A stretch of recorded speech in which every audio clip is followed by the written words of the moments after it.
بسم الله الرحمن الرحيم السلام عليكم ورحمة الله وبركاته ملكستو أدوكتان با waxaan ahay maxamed axmed xaaji cagmadhige wariye Soomaaliyeed oo muddo dheer ku jiray arrimaha warbaahinta iyo wararka tibintooda hadday tahay Soomaaliya gudaheeda xilliyadii hore iyo intii dambe qurbaha waxa ii suurto gashay Allah awoodana uu ii suurto galiyay in aan tabiyo warar badan oo ku saabsan arrimaha Soomaaliya waxa gudaha ka dhacaya iyo Soomaalida qurbaha joogta intaba markii aan arkay muddo dheer aan eegayay waxa ii soo baxay arrimo aan qumanayn inay nagu soo wajahnaan karaan laakiin Allah awood leh ayaan qabnaa maadaama aan nahay dad islaam ah oo mar walba duceysta 60kii sano ugu dambeeyay Soomaaliya xor bay ahayd laakiin 30kii sano ee ugu dambeeyay xaalku ma aanu qumanayn ayadoo 30kii sano ka horreeyay dawladihii kala jirana ay isbedeleen dad badan oo Soomaaliyeed ay tabanayeen cadaalad darro iyo amuuro kale oo la soo gudboonaaday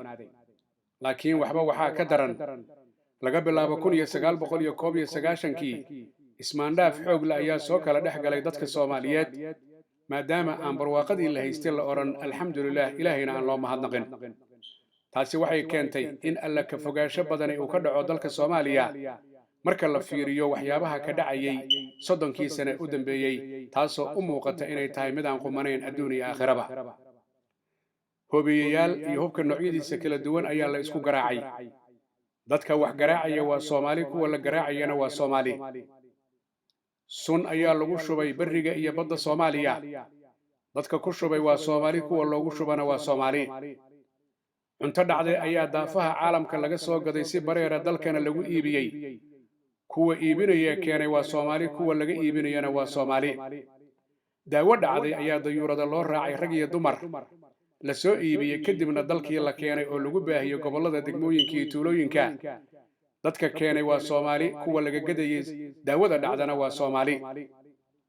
haddana dadkii wali waa nool yihiin oo in badan aan dhiman Allah awood leh ayaa wax dila waxna nooleeya dadka Soomaaliyeed ee dhibkaas geystay qaarkood waa dhinteen qaarna waa nool yihiin oo wali waxay ku howlan yihiin dhibaataynta ummadda Soomaaliyeed qoray la qaato oo qof lagu ridaa ma aha dhibaatayn laakiin siyaabo kala duwan ayaa ummadda loo dhibaateeyaa cadaalad darradii waa joogto dulmiguna waa joogto kama daalaan kuwa dulmiga sameeya kuwa cadaalad darrada sameeyana kama daalaan shahaado suur badan ayaa jira oo isagu ku baahsan dalka gudihiisa iyo dabadaba kuwaasi oo aan aaqiradooda aan ka fakirin laakiin adduunka ka fakiray dad badan oo la dulmiye ayaa jira kuwii dulmiye qaar ay dhinteen qaarna ay nool yihiin kuwa wax dulmiyana kuwa ayaa ku taageera oo ku faraxsan dulmiga ay wadaan iyagoon aaqiradooda ka fakirin intaas waxaa dheer muranka siyaasadeed ee maaraha loo waayay ee 30kii sano u dambeeyay jiray kaas oo u dhaxeeya guud ahaanba bulshada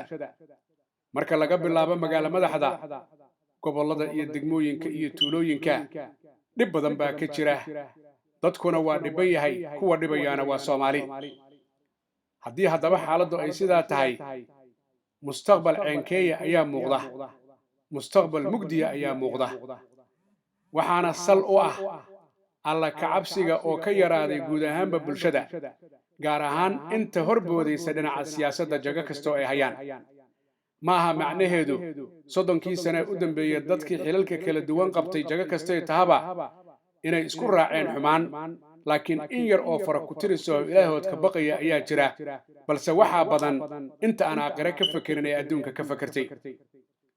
dadaan quraacan dadaan qadeen dadaan cashayn xoolahoodii aaway dadaa ku tagay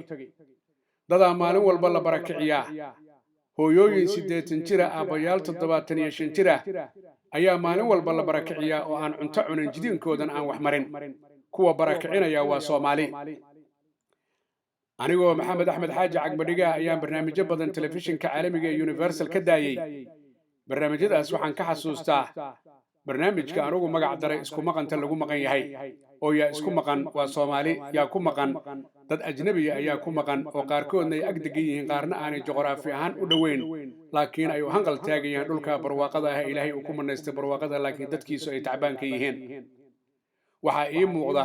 mustaqbal mugdiya sidoo ugu muuqdo dad badan oo dhici karto fariinteedu inay gaarto oo muxuu yahay mustaqbalka mugdiga ahi Soomaali badan ayaa qaxootiga kadib markay ka barakaceen dhibta Soomaaliya ka jirta carruurtoodii bay la balanbaleen boqolkiiba 80 carruurtii fara kuma hayaan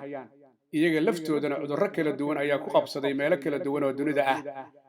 dalay u laabtaan uma muuqdo sida xaalku yahay 2020ka kuwa gudaha jooga waxay u xuslinayaan anaa raba iyo anaa iri iyo looma dhama iyo waana la ka tagay iyo waana la dulmay iyo wixii la mid ah taasuna ma qumana maantay qof kasta oo Soomaaliya jooga waxa uu u xuslinayaa sidoo dalka uga tagi lahaa oo meel ka mid ah dunida uu qaxooti ugu noqon lahaa lacag fara badanana lagu bixiyaa tahriibida haddii ay dhacdo waqti aan dhaweyn inay arrimo badani jireen soo ma dhici karto waqti aan naga fogeyn in dukumentiga wadamada shisheeye si bilaash lagu helo taasoo keeni karta dadka oo dhan oo Soomaaliyeed inay dalka ka tagaan hadday taasi dhacdo waxa soo socda taariikh aan weligeed adduunka ka dhicin oo ah halkan Soomaaliya ayaa la oran jiray Soomaali ayaa deganaan jirtay waxay noqdeen wax dhintay iyo wax qaxootiya dalkiina waxa qaatay qolo kale arrintaas ma foga haddii aan la isbedelin oo Allah awood la tala saaran oo shacabka degan magaala madaxda gobolada iyo degmooyinka iyo tuulooyinka Soomaaliya oo dhan aysan fahmin oo aysan fadhiga ka kicin oo aysan ka fakirin war qolada idin horboodaysa maxay tahay halkaysi idin wada waxay dadku isla dhex maraan Soomaaliya dadka dhibka ku haya ee siyaasadda horboodaya waa laba qayb ayagu go'aansaday inay qaabkaas qaldan u dhaqmaan iyo qayb laga dhex hadlayo oo qolo shisheeye ay ka dhex hadlayso Allah awood leh ayaa og shacabkow isbadbaadiya oo aan isbadbaadino haddii kale waxaa dhici karta arrin ka duwan arrimaha adduunka maanta ka jira in laga arko dalka Soomaaliya iyo Soomaali dadkii la oran jiray 2020 markaan fiirino gulufka colaadeed iyo ismaandhaafku wuxuu la mid yahay 1991kii war aaway dadnimadii aaway diintii aaway alla ka cabsigii haddaad adduun ka fakirtid aawa aakhiradaadii dadka siyaasiyiinta kuwii hore iyo kuwii dambaba kitaabka kariimka 114 ayay gacanta saareen ayagoo leh waxaan ka fogaanaynaa xumaanta waxaan u danqanaynaa una dagaalamaynaa inaan u shaqeyno dalka iyo dadka iyo diinta danta dalka mooyaane wax kala qaban mayno laakiin boqolkiiba boqol waxa hubantiya rag badan iyo dumar badan oo xilal soo qabta iyo kuwa hadda hayaaba inaanay danta dalka iyo dadka aanay u xuslin oo ay tooda gaarka iyo wax aan fiicnayn ay bulshada u horseedeen si dhib la'aana waxaan u sheegi karaa in alla ka cabsigu ku yaraaday dadka Soomaaliyeed taasina ay keentay inay galaafteen dadka liita ee maatida ee ayagu aan maciinka haysan ceelna uusan u qodnayn cidina aanay u maqnayn miyaan berri wax la iska weydiinayn oo aan la is oranayn xaggee dadka iyo dalka lagu ogaa waxaa ii muuqata anoo hadalkayga soo koobaya siyaasi kasta markuu hadlayo 30 sano u dambeysay khudbadiisa bisinka ayuu ku bilaabaa iyo salliga nabiga alayhi salaatu wasalaam kadibna wuxuu sheegaa midnimada iyo Soomaalinimada laakiin dibnihiisa iyo calooshiisa ismale cidna ma beeni karto dadka Soomaaliyeedow fadhiga ka kaca oo dantiina garta oo dalka iyo dadka badbaadiya kuwa aan qumanayn